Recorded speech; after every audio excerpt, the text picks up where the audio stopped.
যদি গাড়ির যদি হ্যাডম না হয় তাহলে কি হয় নাকি? ল্যাম্বরগিনি ভাই, ল্যাম্বরগিনি 10 কোটি টাকা দিয়ে ব্র্যান্ড নিউ কার নিয়ে নিলাম আর তোমরা এখনো বসে আছো। গাইস, অপু ভাই ল্যাম্বরগিনি কিনেছে আর সেটা নিয়ে বিভিন্ন ইউটিউবাররা বিভিন্ন ধরনের মন্তব্য করছে, বিকজ এই ল্যাম্বরগিনির দাম এতই বেশি যে তারা বিশ্বাস করতে পারছে না অথবা হজম করতে পারছে না। ইনফ্যাক্ট দুবাইতে যেহেতু ল্যাম্বরগিনি ভাড়াতে পাওয়া যায়, তাই সকলে সন্দেহ করছে যে অপু ভাই ভাড়ার টাকায় এই ল্যাম্বরগিনিটা ভিডিওতে শো অফ করেছে, সে রিয়েল লাইফে এই ল্যাম্বরগিনি কিনেই নাই। আর যারা কিনে বিলিভ করছে তারা তো বলছে যে পড়ালেখা করে এত বছর কি করলাম।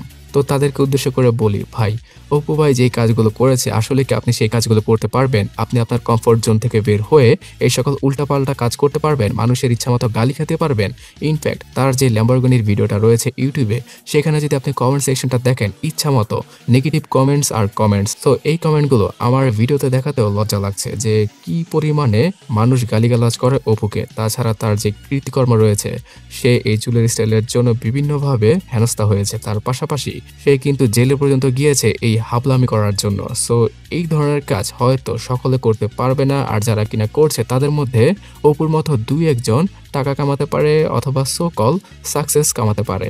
সো আপনি যদি এখন চিন্তা করেন যে পড়ালেখাকে পুরোপুরি বাদ দিয়ে টিকটকে উল্টাপাল্টা কাজ করবেন অথবা শর্টস এবং রিলসে বেশি বেশি সময় দিবেন, তাহলে মনে হয় না যে আপনার ফিউচারটা অতটাও ব্রাইট হবে। আর যদি পড়ালেখার পাশাপাশি একটা স্কিল শিখতে পারেন, তাহলে সেটা সারা জীবনের জন্য আপনার কোনো না কোনো কাজে আসবেই। তো এখন আপনি আমাকে কমেন্ট করে জানাবেন যে অপু ভাই কি ভাড়ার টাকায় ল্যাম্বরগিনি শো অফ করেছে নাকি রিয়েল লাইফে কিনেছে।